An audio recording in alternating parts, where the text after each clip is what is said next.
On July 4th, I gave a speech 2 years ago at the mall, and it was the same mall that Alvida's the great Martin Luther King Jr. gave the I Had a Dream speech. It was great. How good was that? But they showed the picture, and it was massive. Tremendous numbers of people. They said it was 1 million people, 1 million people. And then I gave my speech, and they showed the same thing. It's hard to believe, many, many decades later, but it's identical. But it was many years later. I gave my speech. So they said, 1 million people. Now, my pictures were exactly the same, but the people were slightly closer together. They were more compact, but exactly the same.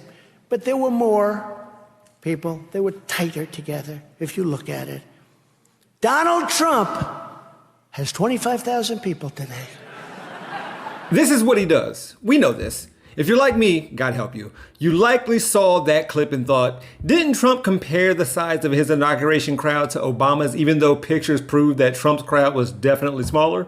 Yes. 45 took this take a step further, though. He wondered out loud if his speech from Independence Day a few years ago was better than MLK's I Have a Dream speech, which was largely freestyled after Mahalia Jackson, the queen of gospel, screamed, "Tell them about the dream, Martin." Let's compare that to what Trump said in the speech he's talking about. Our army manned the airport. It ran the ramparts.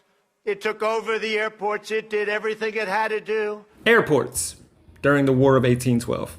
Pertaining to the I Have a Dream speech, as you know, it took place during the March on Washington for Jobs and Freedom, the one where the federal government felt the need to, quote, make sure things didn't get difficult or things didn't go in a bad direction. According to this article, this was far from the only precaution the federal government took that day. Bars were closed, the National Guard was on standby, the government was prepared for the worst. They had a draft drawn up declaring martial law. There were rovers, and the assistant of Robert Kennedy, the attorney general at the time, had a walkie-talkie. Every little detail was analyzed, including John Lewis's speech, which was released to the press the night before, just in case he deviated and talked about what side the government was on. More about him in a second. Now, critics of the march accused the Kennedy administration of being too involved.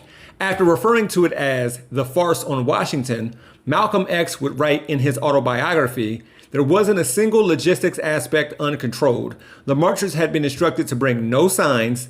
They had been told how to arrive, when, where to arrive, where to assemble, when to start marching, the route to march. Yes, I was there. I observed that circus. As a result, the march ended up only being one day, and marchers traversed the mall, not past the White House or Capitol Hill. And some 60 years later, Trump told his supporters to fight some 20 times, inciting them to invade the Capitol. Remember when he told them that he loved them? Now he's saying it was just a riot that got out of hand. While we're at it, when the late great John Lewis, hero of the civil rights movement, was lying in state in front of the Capitol, Trump withheld praise for him because he didn't attend his inauguration. He added, he didn't come to my inauguration, he didn't come to my State of the Union speeches, and that's okay. That's his right, and again, nobody has done more for Black Americans than I have. As if he can't say anything nice about John Lewis because to him, I never met John Lewis actually, I don't believe. Let's not skim past this. Trump feels more comfortable with saying,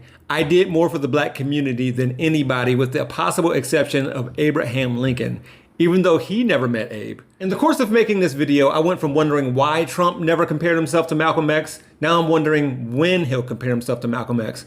He'll find other ways to compare himself favorably to other Black heroes. For Rebel HQ, I'm Jeff Wiggins. My architect knows Japanese. For more from the Young Turks, stay right here. If you want to see content from yours truly, click on the hashtag below. I can also be found on all socials at He Gon' Be Alright. Thanks for watching.